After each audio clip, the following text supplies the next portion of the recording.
Welcome to The Call to Rise, the podcast for sacred rebels, visionaries, and conscious changemakers. Here we sit down with the people birthing the new earth, weaving ancient wisdom with modern strategy to build movements that heal, transform, and uplift our world. I'm Mackenzie Darling, your host, inviting you into honest conversations, practical tools, and hard-won wisdom to awaken your power and to inspire you to answer the call to rise and to meet this moment in history.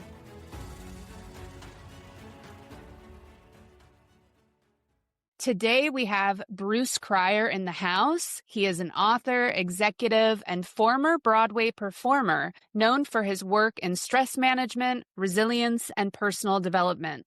He is a co-founder and former CEO of the HeartMath Institute, a research organization focused on the link between the heart and the brain. He is now the creator of the Vibrato Method, which allows us to develop heart coherence, perception, and social connection in fostering well-being amidst uncertainty. Hi, Bruce. Welcome. And thank you so much for being on the podcast. It's fun for me too, Mackenzie. It's great to see you again. Yay, it's great to see you too. I want to jump right into it and would love to ask the first question of, you led HeartMath as a CEO during its rise as a global movement. And I'd love to just hear what drew you to heart intelligence in the first place, and how did it change the way that you saw leadership? Well, the concept of heart intelligence, just even the term, was sort of intriguing. Although when I first was getting exposed to what HeartMath might become, we were not using that term quite yet. We really picked up that term from an amazing man named Joseph Chilton Pearce, he's the first author I'm aware of that was using that in regards to children and how there's this natural intelligence of the heart that children clearly have. And we thought we loved that concept, and we wanted to let's prove that there is actual intelligence, not just it's a nice metaphor for what kids are like or something. So, but I just intuitively liked the feeling of it, I think, and not just the feeling, but I think when you look at history and all the qualities that were assigned to the heart through the spiritual traditions, courage, wisdom, the heart is revered in Egyptian burial process. You pick a religion, pick up a spiritual tradition, and there's a reverence for the heart as not just a source of emotion, but a source of a way of thinking. As a man thinketh in his heart, so is he. There was an assumption the heart was part of the thinking. I learned many years ago that in the Chinese language, the original pictogram for the concept of think was an image of a heart connected to a brain. Interesting. And so thousands of years ago, the ancient Chinese believed to think required a heart and a brain. So there were all these little, interesting. So I found that quite interesting. And I think also from the standpoint of leadership, the second part of your question, the word heart is tough for most leaders, right? Unless it's in a purely medical context. Right. Heart intelligence is still a stretch. Let's face it, it's still a stretch. For a lot of leaders is going, here we go. You're from California, right? I know. I get that a lot too. Yes, guilty as charged. But I think when you can look at the science, and this is what I'm especially proud of with what HeartMath built over the decades, now 35 years since it started, the foundation of very credible, very well evidenced scientific research showing there are actual intelligent structures in the heart. This is a fact. HeartMath didn't even uncover that. Back in the mid-90s, it was discovered that there's this complex neuronal structure called the intrinsic nervous system of the heart. An intrinsic nervous system has neurons that perform functions like a brain. And so it was realized that this nervous system of tens of thousands of neurons, who knew we had neurons in our heart? Don't you think of neurons, those only exist up there? Not actually. There's tens of thousands, maybe hundreds of thousands down in the heart. There's hundreds of millions in the gut. So neurons they're not only resident up here. But when that was discovered, and then when it was recognized that local processing of information is happening for the heart within the heart, and then that information is somehow transmitted to the brain and other parts of the body. But it's kind of like, okay, this is not a long shot at all to be thinking of the heart as intelligent. Where do you think that we went wrong, Bruce? Why did we, especially in the Western world, we've really dropped out of our heart and more into our head? Why is the head so revered in our culture? Oh boy, I think there's so many reasons, but from a science, and I don't want to pin it all on science, but there's something happened back in the days of the age of reason and the Cartesian models, and where science became fascinated with machines, and the industrial age was happening. Machines were taking over. There was a machine that could actually drive a car. I mean, a machine that could fly in the air. Machines became, it could produce newspapers, all kinds of things. And so the fascination became with engineering and machines. And so there was a point about 150 years ago when the comment was made, the heart is a fantastical machine. Wow. And it's a fantastical pump. And so there was a kind of how magical this machine is, but it was seen as a machine still. Mm-hmm. And so there was this kind of thinking that took over. But who was also promoting that? Well, there was a whole profit motive behind that, because why were they in the machines all of a sudden? You could get a ton more work done without paying people. So there was a profit motive for the fascination with machines. I can build a machine and become a millionaire. Oh my God. So there was that part of it too, that was kind of saying machines are amazing. We need to have more machines. Let's build more machines. And of course, who was saying that? The people that were going to build them and make tons of money, and became the oligarchs of their day. So I think there was a lot of reasons, not a single one, but I think for various reasons in the West, to your point, because it was not so that much the same everywhere necessarily. There was this view the heart's basically just a pump. And so all those sweet things we say about the heart, poets can say that, singers can say that, romantics can feel that. And yes, I guess a pastor, a priest, I guess they can say that. That's okay. But let's get serious. The heart's a pump. And so that thinking kind of took over, but not completely, because a lot of people are saying, no, it's not. No, it's not. I feel love with my heart.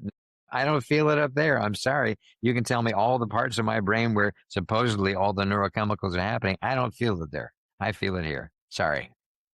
So people's own experience kind of was running up against the view, which is that the brain is the ultimate machine guiding everything in our possible psyche. And I found another thing I noticed too, because of having been around a little longer than you, like twice as long, back when computing was just becoming a thing at all in companies, it was a single computer in the basement. Then up on the desks were little terminals that only could access parts of a computer. The terminals were not smart. They were just a screen of information that was being accessed from the basement. The brain in the basement commanding all these little terminals on the desks, the parts of our body. And that's how we viewed the body too, right? A master computer telling the rest of the body what to do. Gradually computing changed, and now you have, as we all know, more computing power in that size thing than in the basement computer of 50 years ago. But this is aggregating information from all kinds of places. It's not just the information that exists inside itself. So this is a distributed network. So gradually, I think people start to realize there's neurons in the heart. There's a brain in the gut. There's intelligence in the skin. There's memory stored throughout the body, not just in the classical areas of the brain we think of where memories are stored. So intelligence is not limited to the brain. Processing of information is not limited to the brain. Anybody with any kind of spiritual practices knows that. We got to get out of the brain, or quiet the brain the frick down, in order to hear the promptings of our heart, our soul, of spirit. Anyway, I can talk about those kind of themes, but it's fun to watch, because I've lived through all of those phases, not when it was just machines. But yeah, I think those are some of the themes of why it's changed. Yeah, thank you. I could speak with you or listen to you for hours about this. And I think it's interesting that HeartMath really started off as a tech company, a wearable company, a scientific company that had the heart at its mission. And so I'm wondering, as you talk about all of these different technologies becoming larger and larger and really encroaching upon our life, how can we find the heart within the technology? And also if you were to have a message to any technology companies or founders out there right now, what would you want to say to them? Let me answer that one first, and then remind me what the first part of the question was. Totally. As far as reminding leaders, I think obviously AI is such a massive theme right now. And I come back to that the heart, its function in the human system, there's many aspects to it, of course, but part of its function is to keep everything together. I mean, if we look at the Ayurvedic system, the Hindu system of chakras. The heart's in the center, 3 above, 3 below. It's viewed in many cultures as this is the source of where life comes in. And so if we're not kind of living from our heart, we're not in touch with our own source, or the source of the divine, however you may view it. So to not ask the heart for guidance around the AI we're designing, and the lack of guardrails for the AI that we're designing, and the fact that it can hallucinate like crazy, or the fact that we are going into massive energy deficit if we're not careful in this country, thanks to the data centers that are having to be built to manage this AI. Well, get your freaking heart involved in the thinking about all this. We're going to kill the planet in the name of outsourcing a lot of our creative thinking to computers? Let's think holistically. The heart its function is to take care of the entire system. It's not only thinking about itself.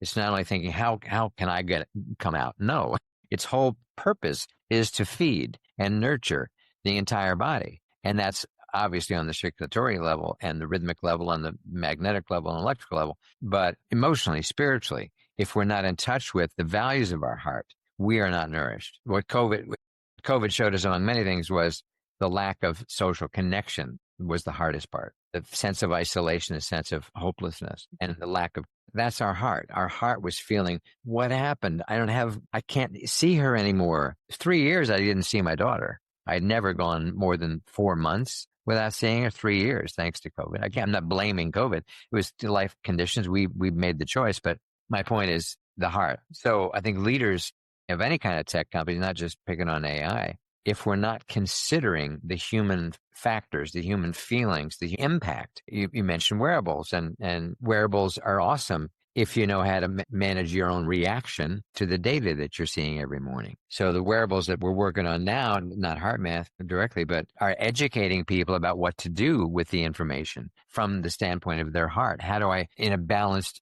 mature way, learn from this data that for the 10th consecutive night, I'm not sleeping well? A lot of people get depressed by that fact. Great. Now I'm measuring the fact that I can't sleep. Well, I already knew that. And now I'm feeling worse because my number's low every single day.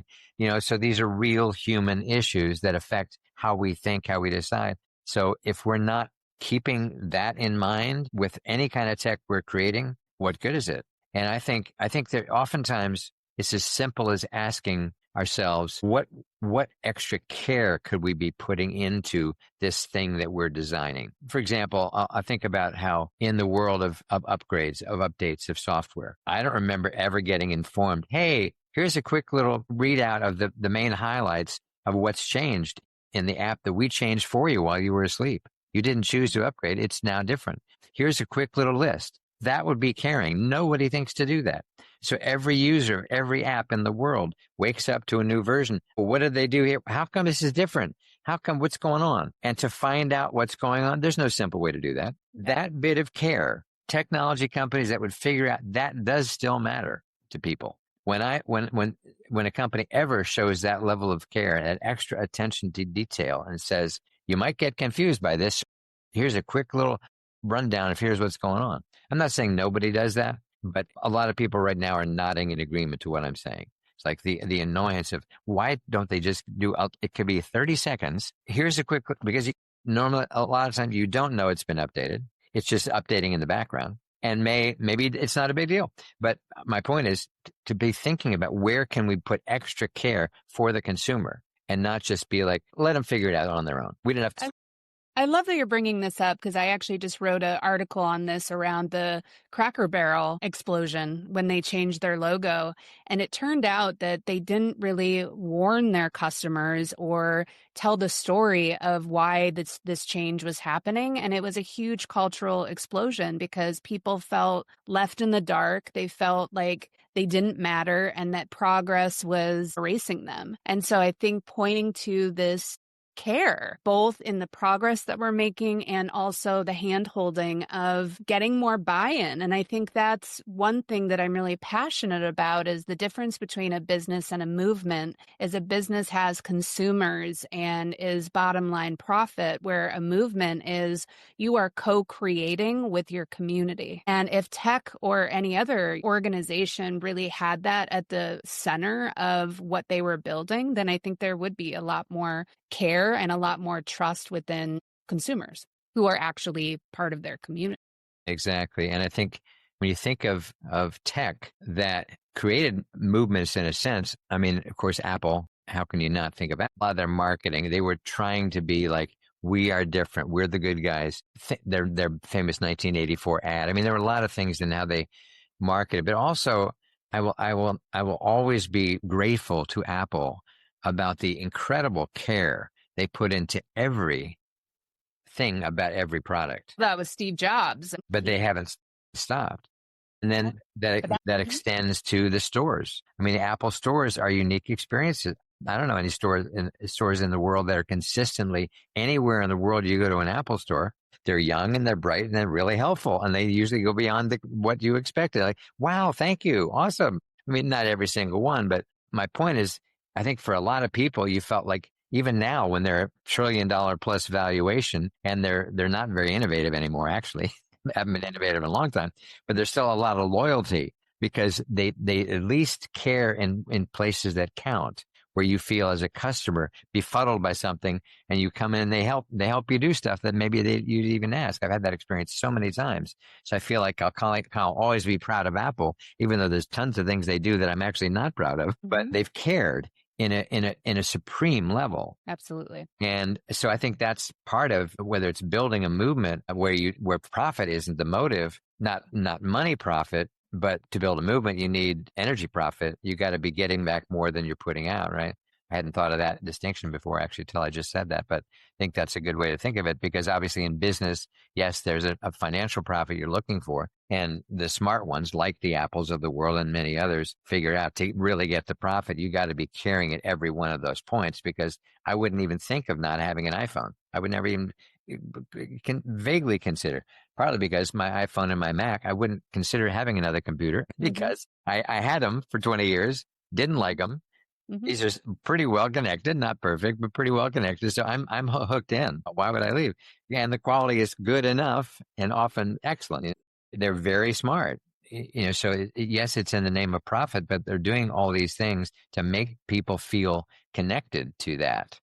But back to creating a movement, not just a business that kind of acts like a movement in a sense. But I think this energy profit, you're still after a profit. You have to be getting more back in terms of growth, enthusiasm, sense of this mission is working. We're making the impact we're wanting to make. That there's a certain self-renewing energy within the movement. That's the profit, I suppose. The self-renewing energy, not just the founder energy that the founders or whoever was involved in creating it, that puts a lot of the energy in to make the movement happen. But then at a certain point when it becomes a self-renewing energy, which I think you see in certain motivational speakers who, those people that just couldn't. There was some big event in Germany, Tony Robbins, and I don't know how many tens of thousands of people. I saw a lot of clips on Instagram. I'm in Cologne, Germany, or wherever it was. And all those people that they have to be there. They got to go to where the movement's happening, or the Joe. Have you been to a Tony Robbins? I have not. I was never a Tony Robbins fan, and then somehow he came into my orbit, and I got to tell you, I have just been blown away. Actually, a huge reason why I stepped into developing this organization, Movement Maker, was going to a bunch of Tony Robbins events. And what's amazing about him, just talking about being so tapped in around energy, is he has this ability. For 4 days, it was an online Zoom. Just like this. And he had us getting up at 5 a.m. till 10 o'clock at night on Zoom, and you were energized the entire time. And I know the reason why he gets you so energized is he keeps getting you into your body and he keeps getting you into your heart. And so you are so emotionally invested. 1 minute you're just crying from all of his incredible inspirational stories. And then the next moment you're up and you're moving and you're dancing, right? And it's such a great example of how important it is to move from the head into the heart and into the body, because that's actually where that true resonance and that true presence lies. Beautiful. Yeah, I think that's a great way you described it. I actually did go to one event 30 years ago maybe, but it was like an evening, not a whole thing like he does now. And there was that. I can relate to what you said about how his use of stories and the energy of being in your body. I think that's what you've just identified really is key. I'm got into Joe Dispenza. I think we may have talked about. He's got a similar vibe. He's more of a scientist, so he's kind of comes back to the science more. But likewise, he's getting people up and dancing, and it's very much about you going deep into meditation, deep into the heart. But then you're getting up and playing and having a great time, and getting up at 4 a.m. to do 4-hour meditations, and like, how did the time go? That's crazy. It can't be 8 o'clock yet. I want to pause for a quick moment. If what we're talking about today resonates with you, you'll want to check out the Movement Maker Incubator, my 6-month intensive where I guide sacred rebels and change makers to birth their own movements using ancient wisdom and modern strategy. You can join the waitlist and learn more about this sacred rite of passage for change makers at globalmovementmaker.com/incubator. I want to bring it back to your experience at HeartMath and bringing heart into a business and building a movement. You were one of the co-founders of HeartMath. And so can you share some of your biggest learnings? Well, some of what you said were kind of what we did in a minuscule way. I mean, HeartMath has this beautiful property in the Santa Cruz Mountains of the Bay Area. And several hundred acres of raw land, plus the land where there are buildings and where you can stay, and research center and facilities, shed and seminar room and dining hall and all this stuff. But so number one, it was built on this property that had incredible hiking trails. And so people were encouraged, not necessarily organized, but encouraged to go up the hill. Like there was a serious climb to a reservoir at the top. Do that before breakfast if you want. Come back down. We'll see you at breakfast. We had a band. HeartMath had a band of its. I never heard that.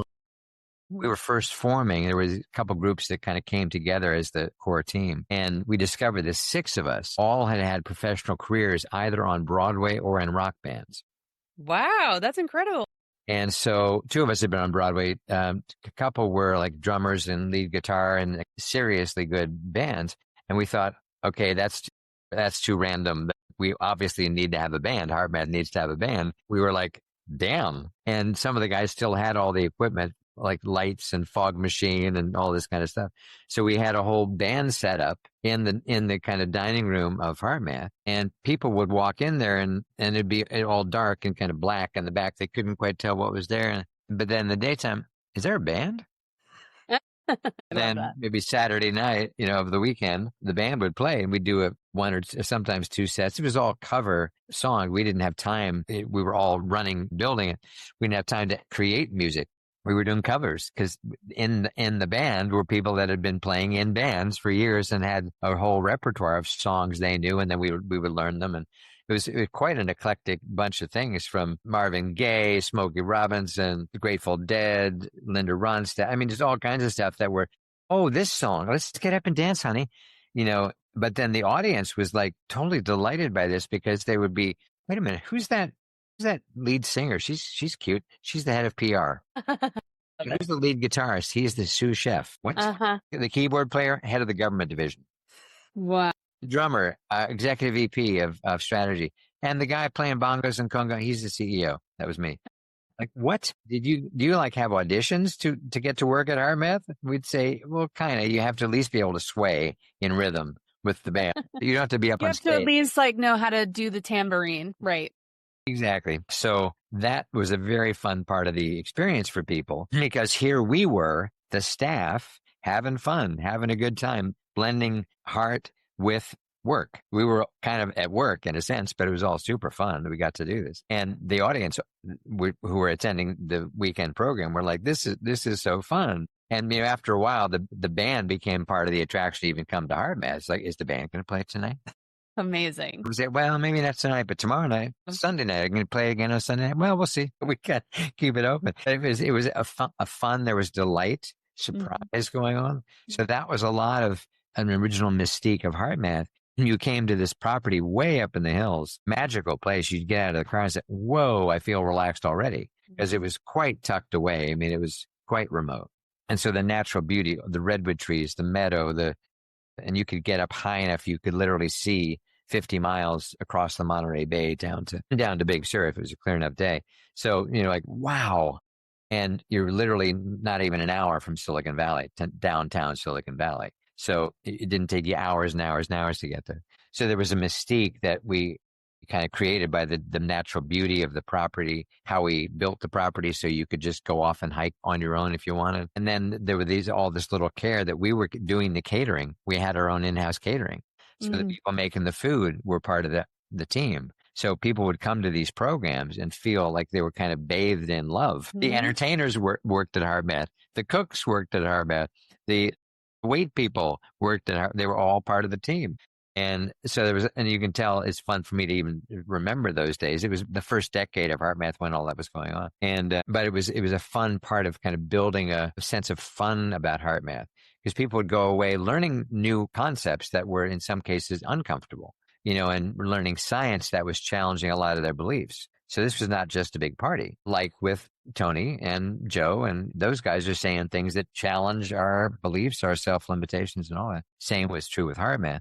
So we were trying to create an environment of so much care, but also honoring people's need to rest. Sometimes people would get there having worked very long weeks or years. Then they've flown to get across country. Then they arrive in this beautiful, serene, quiet, and they just want to go to sleep. They just want to go to bed. We're like, yeah, I feel you.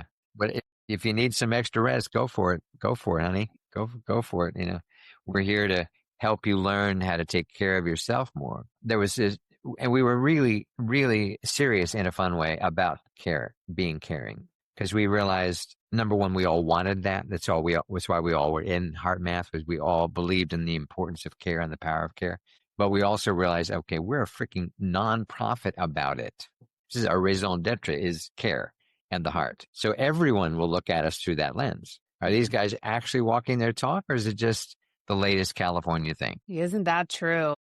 I wish I didn't have this experience, but I have worked for so many spiritual organizations and nonprofit organizations that don't walk their talk and are more of co-ops. They are trying to, on the surface, appear to be very well-intentioned and spiritual, but on the back end, it is more about profit. It is more about extraction. So I think, unfortunately, it's been rare that I've seen organizations walking their talk. And I think that that's another big reason why I've started Movement Maker, because I want more integrity and more ethics held in the field, and also more supervision and mentorship as well. People like you who have really walked their talk and built amazing movements to be able to come in and mentor new movement makers and new change makers from the things that you've learned. Thank you. I agree totally. And I guess another point that came to mind as you were talking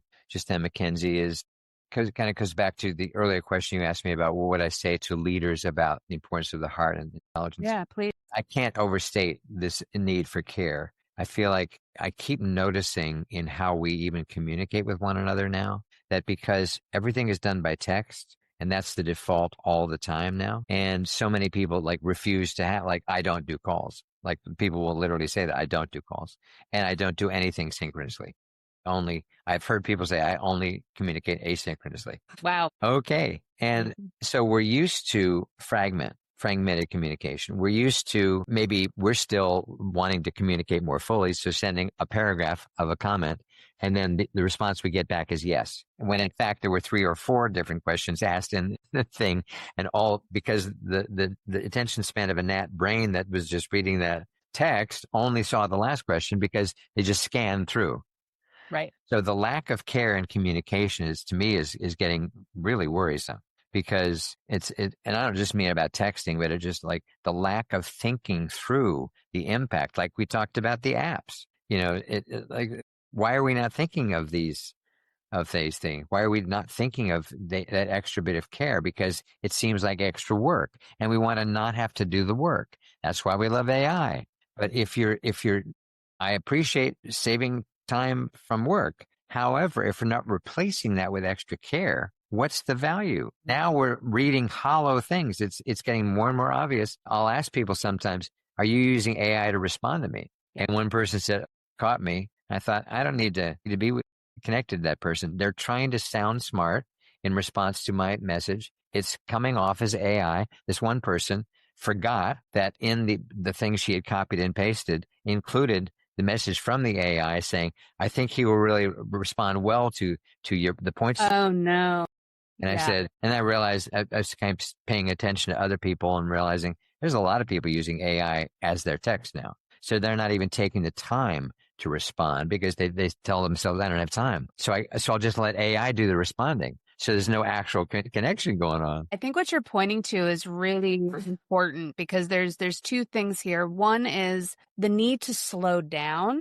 And then also the need for more vulnerability. And while AI is obviously an incredibly powerful tool, and with everything, the more power it has, the more dark, the more light, right? But as a society, we are just speeding up more, speeding up more, speeding up more. And with this, we're wondering why the collapse of society is happening when we're all burnt out, overwhelmed, and as you said, can barely even respond to a text. Now we have this AI where it's like, oh, okay, I don't have to actually think so much of the response anymore. I'll just send this perfect text, but it's then creating this perfection layer and not allowing for any typos or mistakes. And it really makes that disconnection and doesn't have much vulnerability anymore. And it takes out the heart. Exactly. All of the above. Back to a movement. Good luck with that.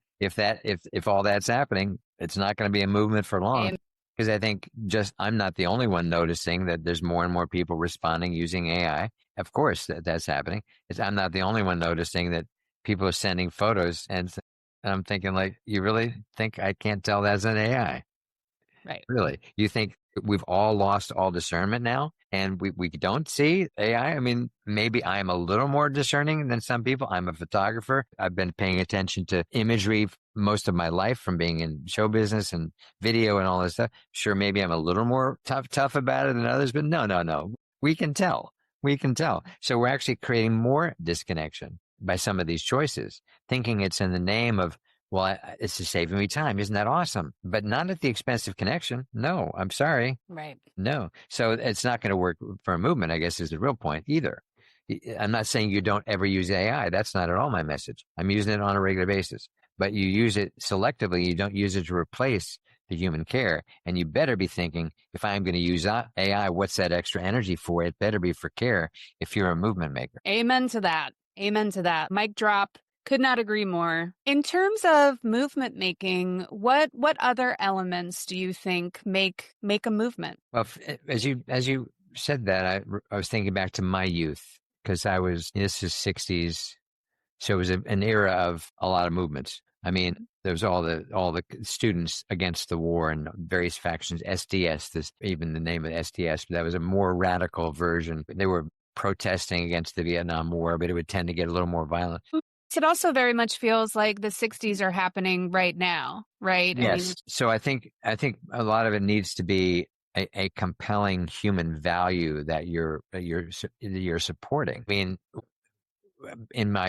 at 14, I was marching against the war in Vietnam in Washington, D.C. with 250,000 other people. And it was a feeling of, we have to care for these people that are dying. We are killing innocent people. This is not okay. So there was a compelling feeling like we have got to en masse now get out and do what's right. So it was ultimately a noble cause. We needed to stop the insanity of what was going on in the name of humanity needs to flourish. So there may be something that the movement is trying to stop, but to not get into, I think this is where some of the peace movements of my generation lost their way, was they became so angry and anti everything. The spirit of the founders of peace movements, with people like Gandhi and Jesus and Martin Luther King, were all about love, and they were all about, so they never varied. Mm-hmm. The ones who couldn't hold that necessarily later on became too much about I've got a better peace movement than you do. It's the competitive model. Like, no, that shouldn't ever be a thought. So I think that there has to be both. Whatever is the reason for the creation of the movement may be to stop something horrific, a genocide. But to do that also with whatever is the highest human value, that is what's uniting us. We have to unite in the care for what's happening, because that bad thing is still occurring. The care for where we want humanity to go for. I mean, movements certainly start not for any noble human value. We see that all the time too, unfortunately. But the movements, to me, that are going to sustain and make a difference in the world have to have as their ultimate aim a noble cause that we never forget, even in the name of stopping whatever atrocity or horrible thing is going on. So that's a balance to find, because in the midst of a shocking world, how can you scream loud enough when you feel like you're completely powerless? But if we don't try to hold true to the new world we want to see, the new humanity we want to have, and try to operate as much as we can from that, then we'll be only shouting and screaming. And so I think there's a place for both. I'm not saying we shouldn't speak out strongly. I do. And at the same time, it's got to be coming from a constant reminder. This is about love. This is about we're one humanity. What are the noble values that my movement are trying to express? When I look at, the MAGA movement, I see a lot of people there with a lot of concern for the United States and the, their freedom. And it can feel like it's coming from their passion, coming from their heart, but I experience it coming from fear. And so I'm wondering, what are your thoughts around the current political movement that we're seeing? Man, that opened the door. Well, it sure opened a door, Bruce. I'm going there. Well, boy, where to even begin? I think you just made a good point about MAGA, because I think there are people that genuinely, from their perspective, love a certain version of America they think that they're losing. Yes. I don't think that ever existed, or if it did, it was at the expense of anybody who was not white. So this romantic view of the America that once was, and so we need to get back to that wonderful time. It was not a wonderful time. There wasn't such a place. Who was being marginalized then? Who didn't even have the right to vote then? Who was being racially profiled then? Who was being lynched then? When was this halcyon time that we want to think back to? But I've always also in my own spiritual growth tried to have compassion and understanding for where people have learned whatever they've learned in their life. Somebody only raised in a Christian nationalist family in red state where and it was still idolizing the Civil War and all that. When that was your total belief system and historical context, I could totally understand why you would love that and want to protect that. And you would have to remain completely closed to any other possibilities, because many people, of course, escape that and realize this is not humane. This is not about people. This is about a small group of people that want to protect themselves and be free of everybody else. It's not about humanity or any sense of oneness. So I don't know. I guess the one kind of meta comment I would make is I think right now there's a big dichotomy between spiritual dichotomy. Dichotomy is not even the right word, but division between those who want to see the humanity as a whole, want to care for each other as a whole, and that being like we're one planet, we're going to live or die together, versus those who refuse to accept that and want to protect themselves at all costs. And it's about their freedom and about their liberty and their ability to do whatever the heck they want to anybody they want, and without any consequence. And that could sound like it's a Democrat, Republican or something. Not at all. To me, it was never about that. What we're going through now was never about, yes, politically there's those factors going on, but it's about a fundamental, are we going to be self-centered and only interested in profit and short-term gain that ignores the reality of a climate, of a planet, of people who are being suppressed? Or are we going to say, we are in this together? All the spiritual traditions have said this. The Bible that you guys love to quote says this too. If you read the New Testament every so often, the Beatitudes every so often, it's all about treating each other like brothers and love and compassion. And so to me, the choice is, are we really serious about survival as a whole and supporting one another as species and all the species, not just humans? Or are we going to say, no, it's all about individual freedom. It's all about sovereignty. And that's what counts. And I think that's a lot of the crossroads and the choice that people are under. And that's day to day. That's a challenge, because as much as it's pretty clear which side I'm on, day to day, it's still challenging when you think about, the marshalization of our country right now. I feel pretty safe in Marin County. I'll be in LA for several weeks. It's not so safe down in LA. Where I'll be, probably pretty safe, but I could be 3 miles away, not safe at all. The ice raids are going on all the time. People being just ripped off the street for no actual reason and nothing credible, no due process, no justification. And that's happening. Part of me was like, well, at least that's not happening to me. They're not targeting me. I'm kind of low on their list, theoretically. Oh, except I posted very openly for years. So I am on their list. So then it comes back to personal safety. So we're all going through this. I'm not trying to make it sound like I've got it all down, and I don't go through some of the same fears about my own viability or sanctity in the work that I'm still here to do. I'm not retired. I'm not planning to retire. I'm not planning to go quietly into the night. I'm planning to go strongly into the night. I think that this is a great pivot as we're winding down the podcast to talk about your vibrato method, because as these are challenging times, we need the practices to be able to hold this heaviness and this complexity. And so do you want to tell people a little bit about the vibrato method, how they can find you, and maybe share just a little practice that is one of your favorites? There is one that I will share. Well, let me give you the quick overview of what I'm doing with vibrato. It's a musical term, but I'll save that for later. Basically, as somebody who has been, thanks to all the years with HeartMath, and even before HeartMath, really curious and exploring what happens in our bodies under stress. When HeartMath was starting in 1991-92, the World Health Organization in 92 announced that stress had become a global epidemic. That was before we even knew the word internet, digital devices, let alone social media. That's insane. Years ago, they were already recognizing it's an epidemic. People are dying of stress as we speak. 33 years ago. Now look at what we're doing. Our bodies are not equipped to handle this. And yes, it's extreme in America.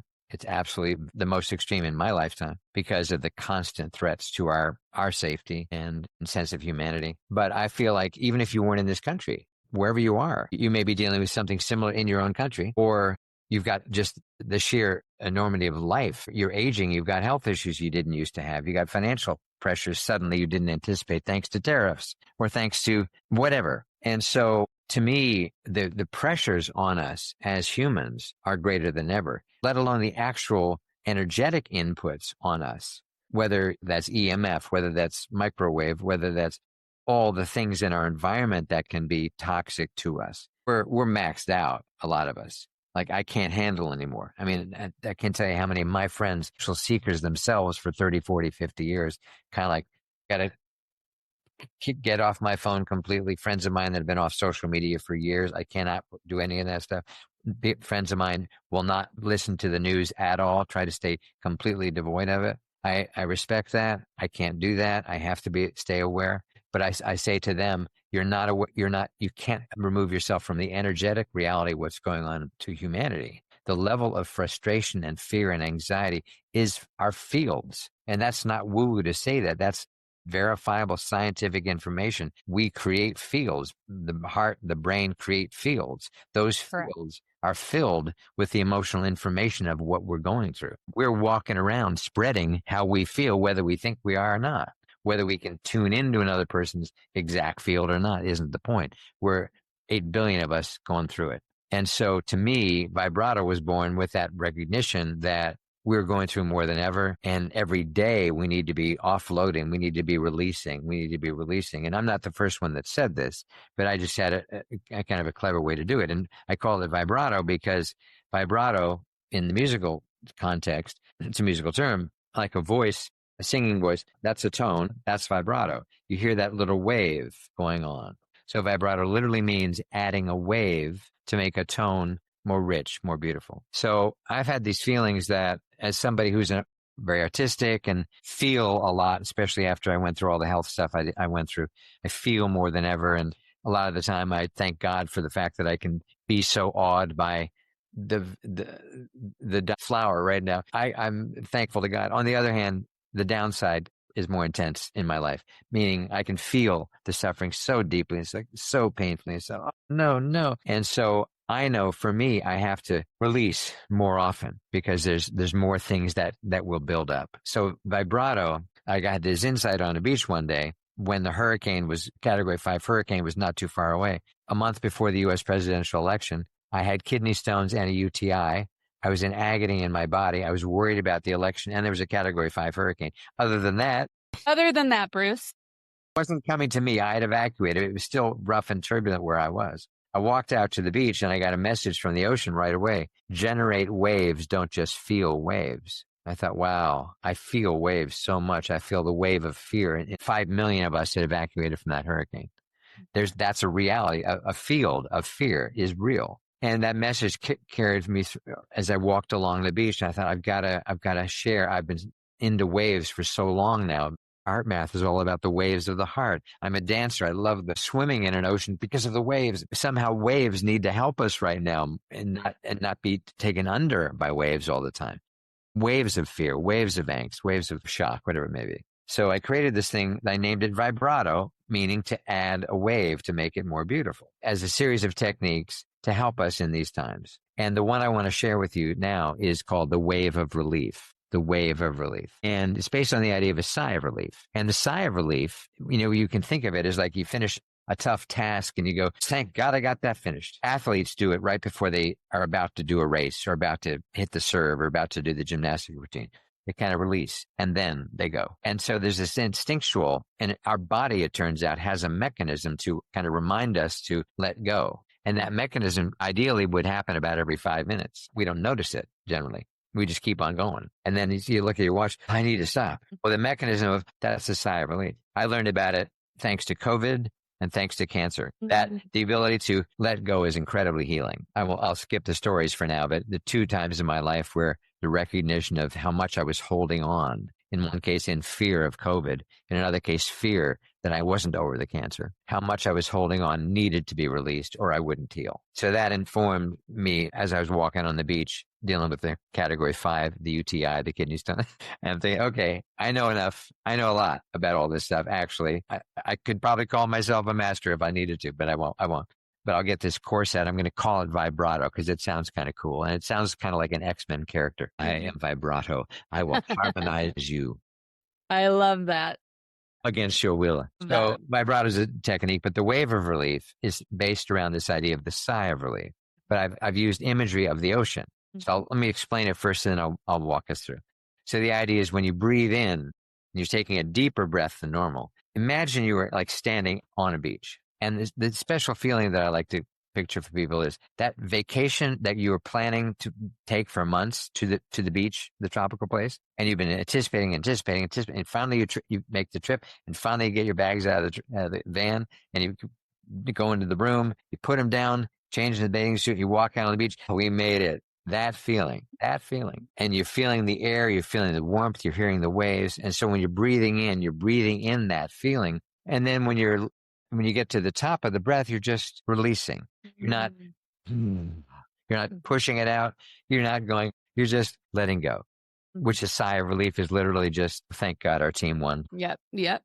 Doing a special breath, you're just letting go of all of that was worried. So the wave of relief is breathing in this warm, wonderful energy of the waves and the sea, just letting go. But with the letting go, I'm saying, and we think of waves as always coming in, but obviously they don't, or we would all be underwater. So they go out with equal intensity. So you use that in your favor. So as you go, you're sending that to the sea, which is going to take that out to sea. So the imagery is the waves of the sea on a beautiful day. It's perfect for whatever feels right to you. That could be spring, I don't care, or it could be warm and hot. Whatever feels right to you. So let's do it now. I would love it. Take 30 seconds. So take a nice deep breath in through the heart of this warm, beautiful energy, deeper than normal. And then when you get to the top, just let it go. Drop in it like a box of rocks. And as you let it go, let's do it a few times. You can kind of do it on your own, but breathe in nice and deep, this feeling of the wave from the ocean, nice and warm and beautiful. And then just let go any tension inside you and let it go out to sea, and the wave carries it out. So keep doing that. So the in-breath is about twice the length of a normal in-breath. Nice and deep, that warm energy of the waves. And then it's just dropping it. And then that energy that you don't need is being pulled out to sea. So the sea is helping you. Let nature help you. It's here to help us. And you can just keep doing that. And what we notice is that when you first try to release, a lot of us hold a lot of tension in the belly. Others, it's chest, back, wherever. The tension is still there. And you don't just do one and like, wow, magic, amazing. That guy, wow, does he know? No, it takes several. Might take 10 or 15, because you could have been hanging on really hard in there with some angst or fear. But as you truly just release, not force it out or ride it out, just the phrase is drop it like a box of rocks. You're just dropping it, it just drops. You're not having to do much work. What you're having to do is truly release. And that's harder than it sounds. It is harder than it sounds. When you do it, you realize, oh yeah, I'm still holding on a little bit. But as you keep doing it, you start to realize, wow, that knot that I've carried for all week, wow, I haven't felt this relaxed since Saturday morning or whatever. So that's the wave of relief. And I do it regularly through the day as the needs occur. A lot of times in the morning, a lot of times it's 2 a.m. or 3 a.m. and I've awakened and something's on my mind, and I realize this is why I created this, was for this time. Yep. I need to release this now so I can get back to deep sleep. If I don't, I'm only half deep sleep. And then my body's not in the true restoration mode. I'm not in the real mode. Well, thank you so much for that practical tool that I hope I will be using this week. I hope our listeners will be using this week as well. And I love that you're pointing to nature and how we can really be inspired by nature and learn from nature within our own wellness. And you're reminding us with this wave of relief to slow down, to feel into how we're feeling throughout the day. Take that moment to release, because we're holding a lot, especially right now. So thank you so much, Bruce, for being on the podcast. It was such a pleasure. And is there any website, URL, anywhere that people can find your work? Thank you. Website is brucecryer.com. Instagram is Bruce_Cryer. Facebook, Bruce Cryer 51, I think. I've got a new thing starting soon.